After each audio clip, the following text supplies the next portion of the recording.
E agora, mais uma aula da Home University. Sua casa, sua universidade. Muito bem, pessoal. Bem-vindo ao nosso curso de Geografia da Adoração. O que seria Geografia da Adoração? Sem querer mistificar no sentido esotérico, sem querer fazer disso algo assim, bem espiritualizado, que não é o sentido, nós estamos trazendo uma ideia de organização, de disciplina, porque o mundo espiritual, tal como o mundo físico, é palmo a palmo disputado. Territórios espirituais são disputados todos os dias. No decorrer do curso você vai entender por que dessa nomenclatura, porque estamos falando assim. Vamos ter textos bíblicos para você entender onde queremos chegar sobre geografia da adoração. Então fique até o final que você vai ser muito abençoado por esse curso aqui. Vamos primeiro entender o que é geografia. Na verdade, vamos falar de coisas espirituais. Aí você pergunta, mas espera aí, vai falar de coisa espiritual sendo que geo é de terra, que é geografia de terra? Bom, muito bem. Nós vamos trazer um paralelo para você entender onde queremos chegar. O que é geografia? É a ciência que trata da descrição da Terra e do estudo dos fenômenos físicos, biológicos e humanos que nela ocorrem, suas causas e relações. É a ciência responsável por compreender o espaço e a relação que ele possui com o ser humano. Então, geografia é essa explicação. Vamos trazer uma ideia espiritual, como se fosse uma geografia espiritual, repetindo, não no sentido esotérico e místico, mas na ideia da organização que está por trás de um mundo invisível, que é real, abstrato, mas é latente. Vamos começar a entender devagar até chegar no ponto principal. Veja o que Deus disse a Abraão, que foi uma pura geografia. Olha só o que Deus falou para ele. E disse o Senhor a Abraão, depois que Ló se apartou dele: levanta agora os teus olhos e olha desde o lugar onde estás para o lado norte, olha aí, o sul, e do oriente e do ocidente, porque toda esta terra é o gel que vês, hei de dar a ti e a tua descendência para sempre. Gênesis 13, 14 e 15.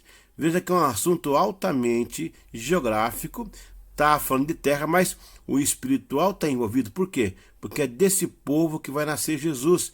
E aí começa uma batalha espiritual muito grande para impedir que Cristo venha ao mundo. E até quando ele estava entre nós, incorpore, sofreu demais, e hoje ele está conosco, segundo a Bíblia, até a consumação dos séculos, na presença dele própria e também com o Espírito Santo. Vamos lá. As conquistas de territórios são ações humanas para dar legalidade divina.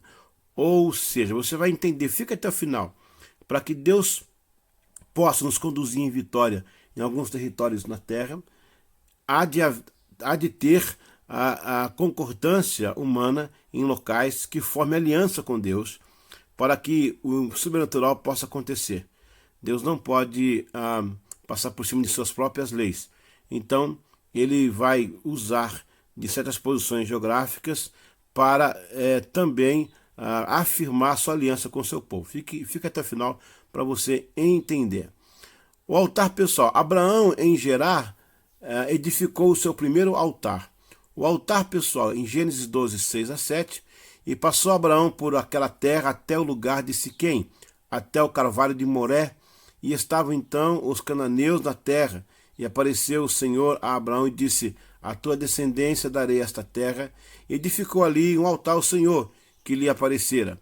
Edificou o seu primeiro altar, como patriarca de uma grande nação. Veja, Deus havia falado com ele antes, ele acreditou, mesmo sem ter ali já posto da terra, ele vai até Gerar e lá edifica um altar na terra dos cananeus. Não era dele ainda, ele vai ser depois de Abraão, para Abraão depois de 400 anos, mas ele já antecipou geograficamente e já edificou um altar já prevendo o futuro. Olha que interessante. A palavra Siquém significa ombro. Este foi o primeiro altar, o altar do ombro. Segundo os relatos dos livros bíblicos que tratam da música bíblica, a arca do concerto, onde estava a presença de Deus, era carregada nos ombros pelos sacerdotes, o que significa que o nosso altar pessoal deve ser carregado com responsabilidade, sentindo o peso do compromisso e da unidade com os outros irmãos. Hoje, essa cidade tem o nome de Nablus e localiza-se na Cisjordânia, ao lado ocidental. Nesse mesmo lugar, em Siquém, que é Ombro, Jesus escolheu para a sua primeira evangelização fora dos limites dos termos judeus. E aquela samaritana, bem como toda a cidade que veio a Jesus, representava os gentios e para eles também Jesus carregou a cruz nos ombros. Então veja, Abraão, o pai, antecipou-se lá e levantou esse altar, né, carregando nos ombros uma nação. Aí vem Jesus no mesmo local e sanciona a salvação para os gentios, carregando a cruz do Calvário sobre seus ombros, geograficamente ali naquela região. Quer dizer, ele carregou a cruz em Jerusalém, mas ele morreu naquela região, foi de Israel, e ali ele carregou nos ombros a cruz para nos dar a salvação. Bom, esse é o primeiro tempo da aula e falamos um pouquinho sobre geografia e sobre o valor da decisão geográfica para que Deus confirme com autoridade espiritual. Atenção!